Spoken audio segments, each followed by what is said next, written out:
Diproses saya. Proses awal di kantor desa di daerah Cisaat Gunung Guru, Sukamana namanya, Sukamana, Sukabumi kabupatennya. Dalam proses pemeriksaan, polisi, aparat desa dan lain masyarakat lengah. Dia nggak tahu di pinggang saya ada FN45 full dengan peluru dekat panggasen tambahan. Saya cabut pistol saya taruh di meja, disamber pistolnya. Dia tarik magasennya, dia pijit, pelurunya kan keluar dari kantong itunya, kantong pelurunya. Magasennya namanya keluar. Pak, hati-hati Pak, di atas laras ada satu. Saya selalu bawa senjata begitu.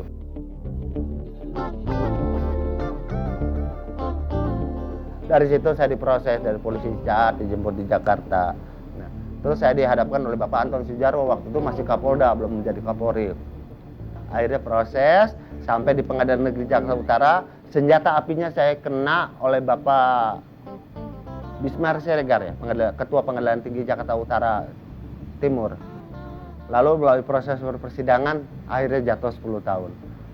Masalah perampokannya belum disidang, di-split, dipecah dua, dibawa oleh Bapak Hakim Gunawan namanya, orang Tionghoa yang ada di Pengadilan Negeri Jakarta Pusat 4 tahun. Jadi 14 tahun. Emang enak dihukum 14 tahun, lemes.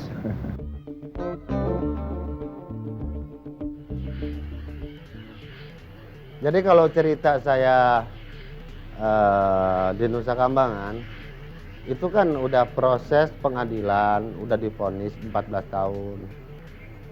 Terus mau nggak mau itu resiko. Tapi namanya hati kan berontak. Saya nggak bunuh orang, kok mahal betul hukuman saya 14 tahun karena saya nggak mengerti hukum.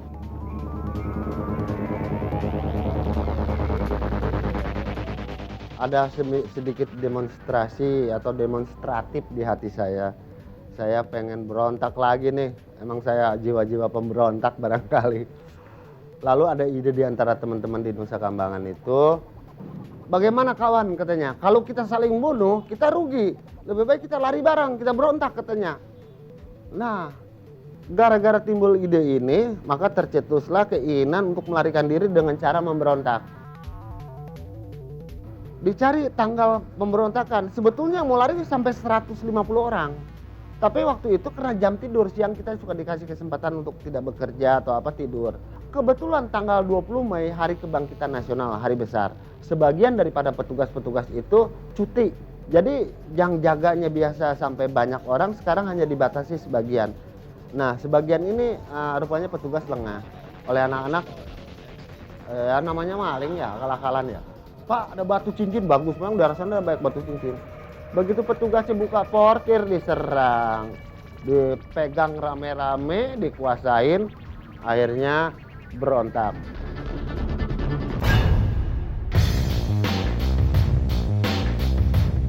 Kami ditembaki dari portir yang ada di atas menara, ditembaki. Tapi karena di penjagaan itu sambil lewat kita lihat ada 5 pucuk pistol, ada 1 senjata panjang Moser, disamber juga. Jadi udah akhirnya kita saling tembak-tembakan, tapi ya walaupun bagaimana petugasnya sedikit, kita yang lari waktu itu 34 orang. Hei, berhenti! Saya lari bersama teman-teman. Sebetulnya idenya sih ide bersama, takut saya ribut antara suku kayak begitu ya. Yang tadinya musuh makan bareng, cari kiong itu, kita kan makan kelomang, tahu kelomang itu? Kiong pantai yang jalan ada kakinya, ada capitnya itu. Ya kita bakar, kita makan, pahit-pahit dikit tapi karena lapar ya dimakan juga. Hari ke-9 kami sudah dihadang oleh pasukan infanteri di Ponorogo, Jawa Tengah. Karena waktu itu pasukan gabung, waktu itu ada peringatan tembakan.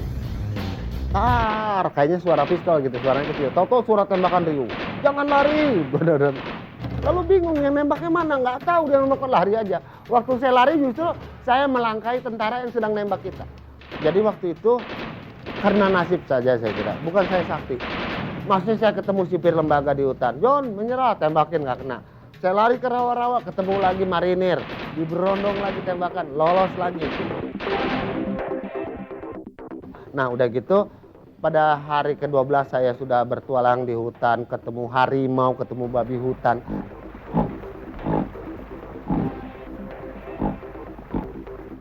Saya berdoa minta dijemput, minta jangan dipukulin, minta jangan ditembak. Sebetulnya sih malu ya, masa penjahat takut digebukin. Yang saya heran, kenapa tepat waktu, tepat sasaran? Ini ada apa? Kenapa? Apa Tuhan mendengar doa seorang penjahat? Pulau Nusa Kambangan panjang sekali. Kenapa itu perahu nggak 10 meter ada di sebelah kiri saya mendaratnya? Atau ada 1 kilometer dari sebelah kanan saya. Ini apa saya lagi sembunyi di pinggir pantai, badan saya lumuri dengan lumpur. Berhenti di depan saya, cuma mereka kurang lebih 5 meter. Karena pantainya agak curam, mereka nggak bisa merapat.